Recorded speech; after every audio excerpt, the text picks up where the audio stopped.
재미있는 그림입니다. 코끼리와 고래. 칼바르트를 여기는 이제 코끼리로, 그리고 루돌프 불트만을 고래로. 근데 뭐 이게 때로는 뭐 이 칼바르트를 고래로 이야기하기도 하고요. 불트만을 뭐 물고 뭐 코끼리로 표현하기도 합니다만은, 어쨌든 이거는 칼바르트가 1952년도인가 이제 크리스마스 시즌에 엽서 서로 이제 서신 교환하면서 표현했던 말에서 나오는 일종의 패러디라고 볼 수 있습니다.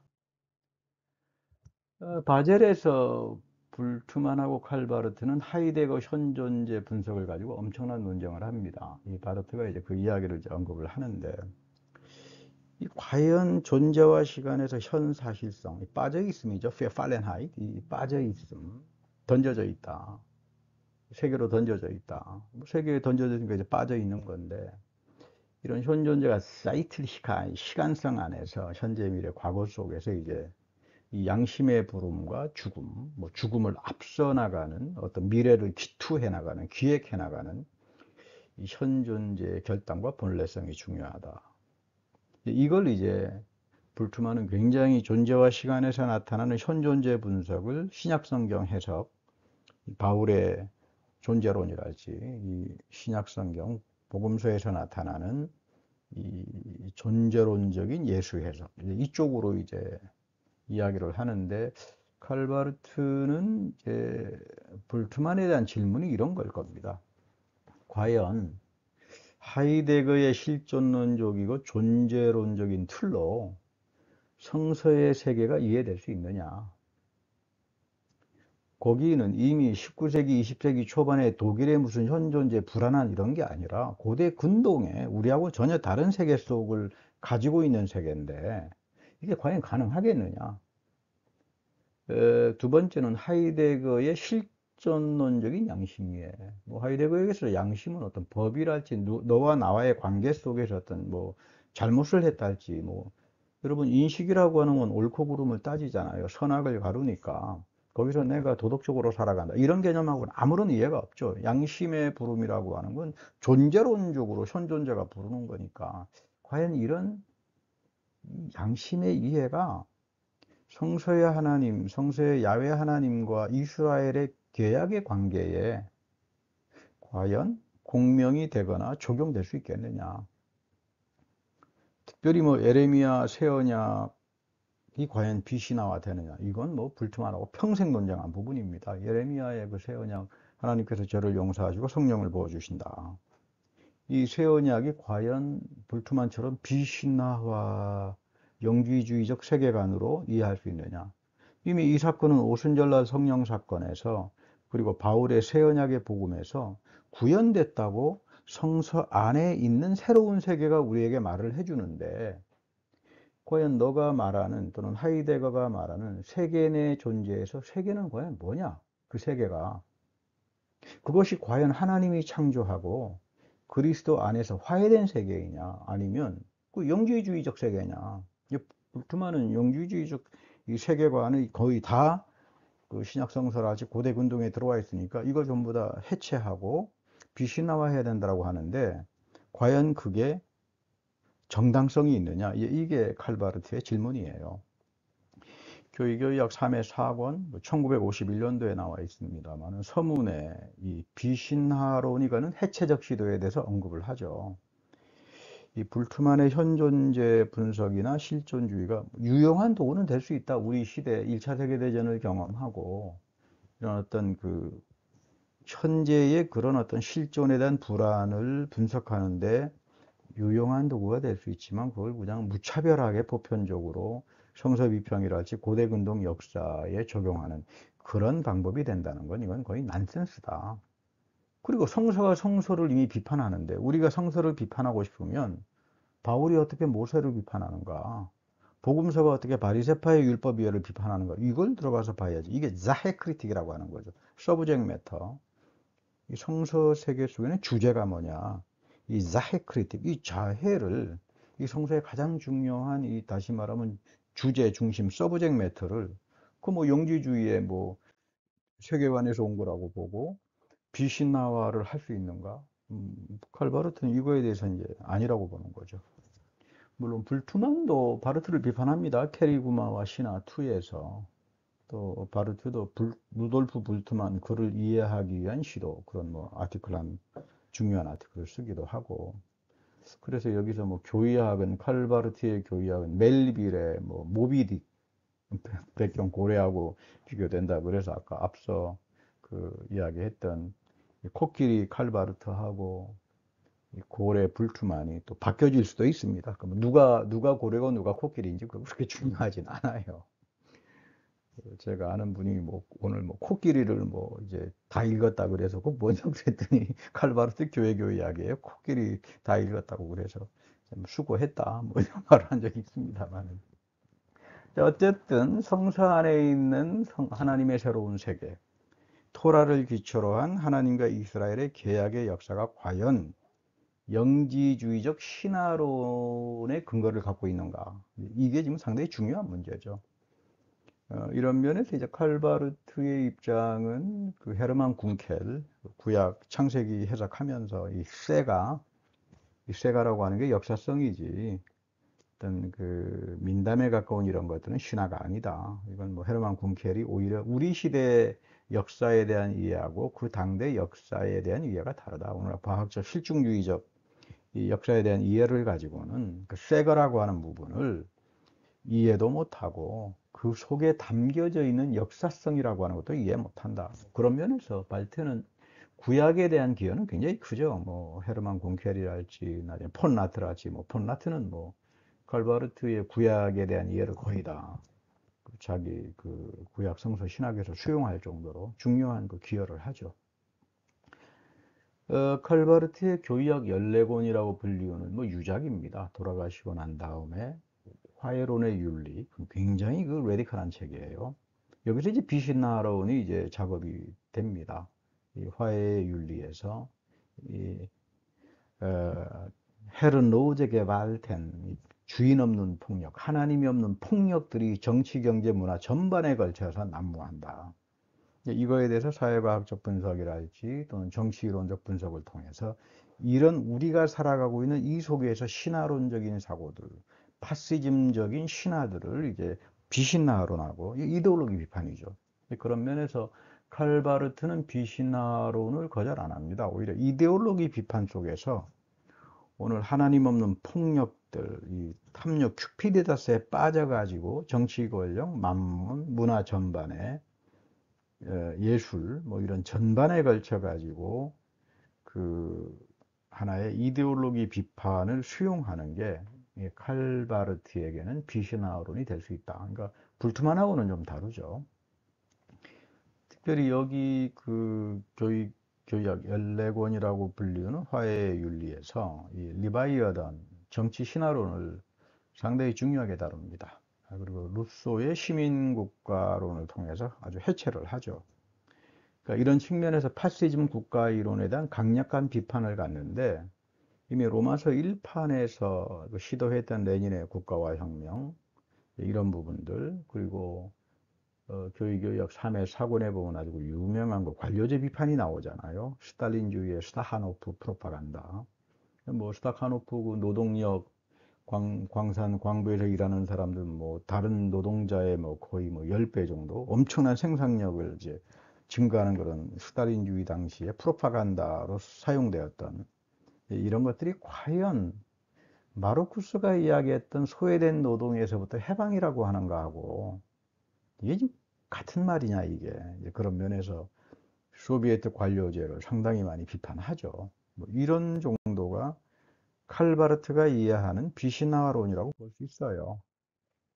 크레아치오 엑스 니힐로 1952년도 크리스마스 시즌에 바르트와 불트만이 서신 교환을 하고 그런 말을 바르트가 씁니다. 고래와 코끼리는 대양의 해안에서 한없는 놀라움을 가지고 만나고 있다.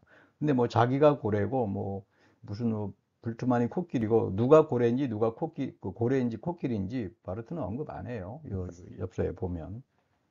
근데 여기서 바르트는 이 하이데거를 비판할 때 하나님은 무성과 더불어 있지 않다. 다스 니히티게 하고 하나님의 존재는 다른 거다. 원래 그 유대 기독교의 전통에서 무로부터의 창조는 그 초기 유대교 외경이 있잖아요. 마카베오 하 7장 28절에서 이 죽은 자의 부활에서부터 출발을 하죠. 그러니까 이것은 과정신학에서 오늘날 뭐 이런 그 창세기 1장 2절에 나오는 그런 무로부터 세상을 창조했다. 그러니까 무는 그 하나님과 같이 있었다. 그런 맥락에서 과정신학은 오히려 하이데거에게 굉장히 많이 가깝게 접근할 수 있는데, 칼바르트는 이거 그렇게 보지 못한다. 성서 비평학적으로 보면 이걸 또 하이데거처럼 뭐 무로부터 무가 나온다는 존재무의 동일성으로도 해석하기 어렵다. 여기서 이제 헬무트 골비처가 유명한 말을 하는 거죠. 이 야훼 아도나이는 하이데거처럼 또는 과정신학처럼 그 존재론화 될 수 없다. 왜냐하면 성서 비평학적으로 너무 이쪽은 무식하다. 이렇게 보는 거죠. 그러니까 이런 맥락이 이제 칼바르트 골비처 마쿠바 여전히 안셀무스 전통에서 그 인간이 생각할 수 있는 이상의 하나님은 항상 세계하고 연대하고 있다. 그래서 중요합니다. 그 안셀무스에 대한 그 이해를 향한 지성, 뭐 지성을 추구하는 믿음, 뭐 이런 쪽에서 보면 칼바르트가 단순히 스콜라주의 신학이 아니에요. 안셀무스가 그 당대 이미 우리가 생각하는 것 이상의 하나님은 세계의 인간들하고 뭐 하나님이 없는 자들하고 연대 속에 있기 때문에 이 부분이 사실은 이제 칼바르트 교의학 일의 일권에 보면 하나님의 말씀 사건의 신학, 하나님은 언제든지 뭐 모차르트를 통해서 또는 가시나무 떨기를 통해서 토라를 통해서 뭐 사회주의를 통해서 언제든지 세상의 사건들을 통해서 말할 수 있다. 이게 교의학 일의 일권에 나오는 말이죠.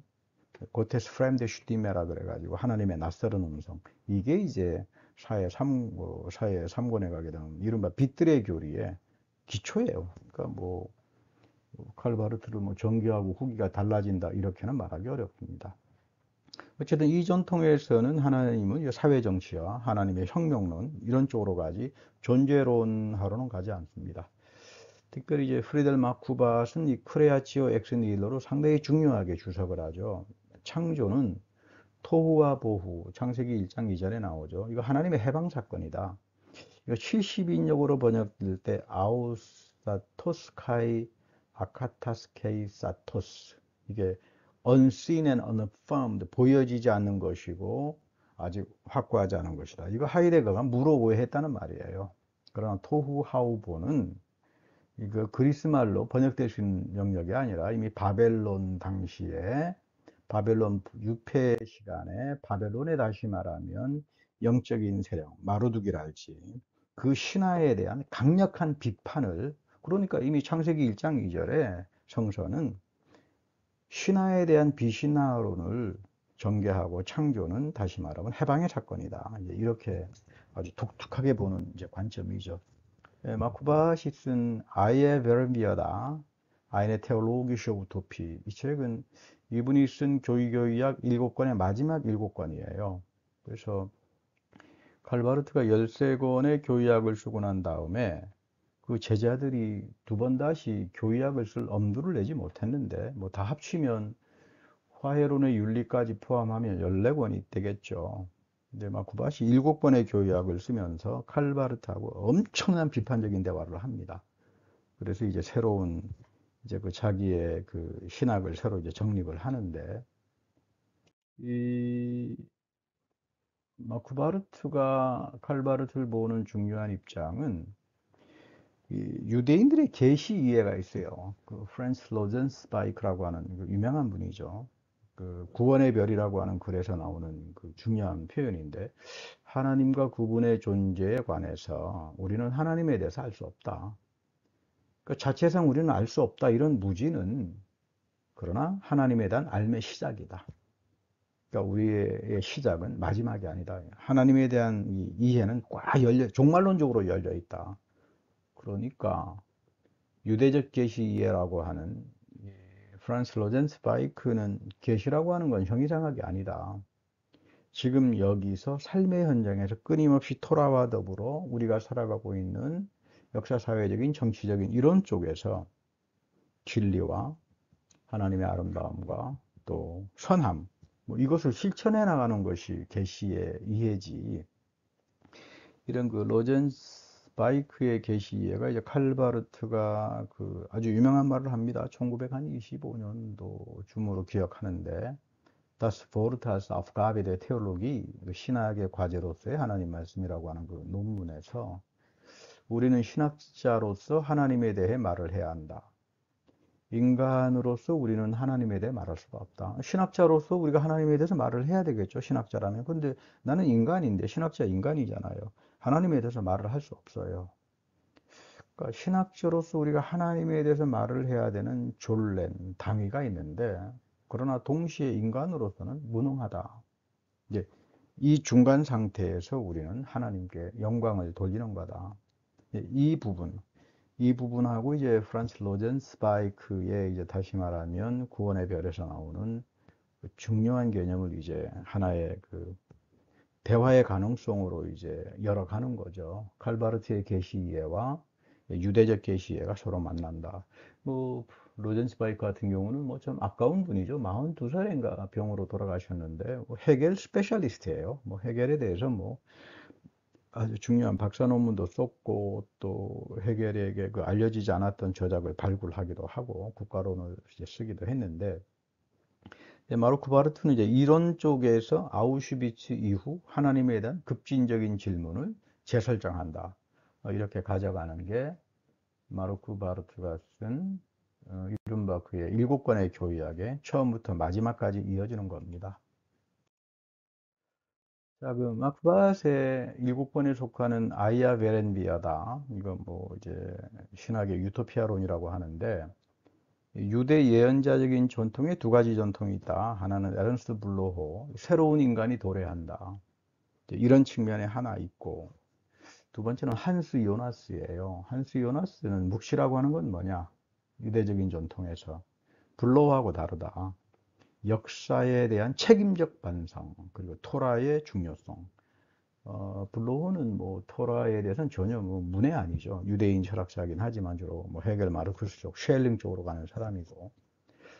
그러니까 이 두 가지 측면을 접합시켜요, 마쿠밭이. 역사에 대해서 올람하바, 올람하바, 도래하는 세계죠. 묵시적인 새로운 하나님의 새로운 세계인데, 이 올람하바를 추구할 때 묵시는 윤리적인 책임적인 태도를 갖는다. 그래서 그 마쿠밭이 한수 요나스의 그 문장을 아주 중요하게 인용하죠. 그 아이네 테올로기쇼 우토피 그 책에서 유토피아의 갈망은 모든 목적 현상에 앞서 있다. 그러니까 뭐 예를 들어서 뭐 마르크스가 계급 없는 뭐 어떤 사회 그 목적 형상들이잖아요. 그거에 앞서 있다. 유토피아 갈망은 그걸로 파악하지 못한다 그 말이에요. 그것은 과거와 현재에 대한 문제 틀에서부터 접근한다. 역사적으로 왔던 과거와 현재 틀, 뭐 사회주의든 뭐 파시즘이든 뭐 이런 부분들을 전부 다 역사적 반성을 통해서 이런 것이 사실적으로 충분히 고려되지 않는다면 전혀 다른 본래적인 것을 향해서 추구해야 한다. 뭐 이건 거의 뭐 그 한수 요나스의 사유는 발테 베냐민에게 접근합니다. 그래서 이제 이 프레델 마쿠밧은 한수 요나스와 발테 베냐민을 굉장히 중요하게 수용하죠. 마쿠밧은 이 자기 7권째 하나님의 장소의 신학, 신학의 유토피아를 이런 관점에서 발전시킵니다. 하나님은 예수 안에서 세계의 장소를 제공했다. 새로운 삶의 영역을 창조하도록 자극한다. 내재적 삼위일체라고 하는 것은 전윤적 삼위일체로 역사 내재화되지 않는다. 뭐 칼라너, 몰트만 또는 융엘, 이 바르트가 내재적 삼위일체를 구분 지은 이유는 교회의 지상주의에 대한 내재적 비판을 가지고 있다. 그래서 이 삼위일체 하나님은 유토피아적인 갈망의 근원이 되고, 이런 맥락에서 교회는 공공신학은 항상 하나님의 새로운 장소, 우리의 공론장에서 보다 많은 정의, 보다 많은 이제 민주주의, 보다 많은 생태학적인 그 어떤 삶의 권리들, 이런 것들을 통해서 교회가 가야 된다. 어쨌든 중요한 거는 이 칼바르트가 하이데거하고 불트만하고 논쟁을 하면서 사실은 이 마쿠바도 그렇고 한수 이와나스도 그렇고 본래 전부 다 하이데거 불트만 제자들이에요. 뭐 융엘도 마찬가지죠. 이 사람들이 전부 다 칼바르트 쪽으로 이제 와서 칼바르트 교의교약 속에 그리고 이런 그 철학에 대한 평가나 인문학적 사유 속에 굉장히 중요하게 담겨져 있는 사유들을 끄집어내어서 발전시키는데 그런 면에서 이제 에바르트 융헬은 보다 더 이런 하이데거 헤겔을 이야기하지만 제가 보기에는 뭐 헤겔에 대한 전문성은 거의 없어요. 거의 하이데거 불트만에 대해서는 뭐 아주 탁월한 이제 신학자고 거기에 이제 칼바르트의 교의학이랄지 신학을 존재론화하는 그런 시도고 골비처 마쿠바스는 뭐 헤겔 마르쿠스 변증법에서는 뭐 대가죠. 그리고 유대인 기독교 대화에 그리고 뭐 어떤 그 토라랄지 탈무드랄지 이런 쪽 유대교 역사 철학이랄지 종교 신학 뭐 이런 쪽하고 대화를 하면서 그 여전히 바르트 속에 담겨져 있는 그 정치적 급진성 이런 것들을 이제 포함하고 나간다. 이것이 이제 칼 바르트가 하이데거와 불트만하고 갖게 되는 비판적인 연관성입니다. 예, 감사합니다. 오늘 뭐 이야기가 많이 길어졌는데 다음 시간에 좀 더 상세하게 설명할 기회가 있을 겁니다. 감사합니다. 여러분 건강하세요.